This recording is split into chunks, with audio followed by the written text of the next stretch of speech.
করবেন। এক এক ফেসবুক আইডিতে হয়তো এক এক ধরনের থাকতে পারে। আপনারা অরিজিনাল যে ব্লু কালার ফেসবুক অ্যাপটা আছে সেখানে চলে আসবেন এবং সেখান থেকে আপনারা খুঁজে পাসওয়ার্ড অ্যান্ড সিকিউরিটি অপশনটা বের করবেন এবং এখানে নিচের দিকে আসবেন। আসার পর এখানে দেখতে পাচ্ছেন where you are logged in, এখানে ক্লিক করবেন। এখানে ক্লিক করার পরে এখানে দেখতে পাচ্ছেন আমার ইনস্টাগ্রাম আইডিটা জয়েন করা, যার কারণে এটা দেখাচ্ছে। উপরে আমরা ফেসবুক আইডিতে ক্লিক করব এবং সেখানে দেখতে পাচ্ছেন বিভিন্ন ধরনের ডিভাইসে আমার আইডিটা অলরেডি লগ ইন করা হয়েছিল এবং বর্তমানে কোন ডিভাইসে লগ ইন করা আছে সেটা হচ্ছে দিস ডিভাইস, যে রেডমি Y3 এই ফোনে।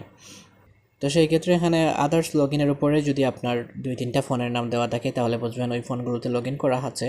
আর যদি শুধুমাত্র একটা থাকে তাহলে এখানে দিস ডিভাইস লেখা উঠবে, তাহলে বুঝবেন শুধুমাত্র আপনার ডিভাইসে লগ ইন করা আছে। তো ইন কেস যদি আপনারা এই আদার্স লগ ইনের উপরে 2-3টা ডিভাইসের নাম দেখতে পান তাহলে বুঝবেন অন্যান্য ফোনেও লগ ইন করা আছে। সেক্ষেত্রে আমার হেল্প প্রয়োজন হলে অবশ্যই আমাকে ইনবক্স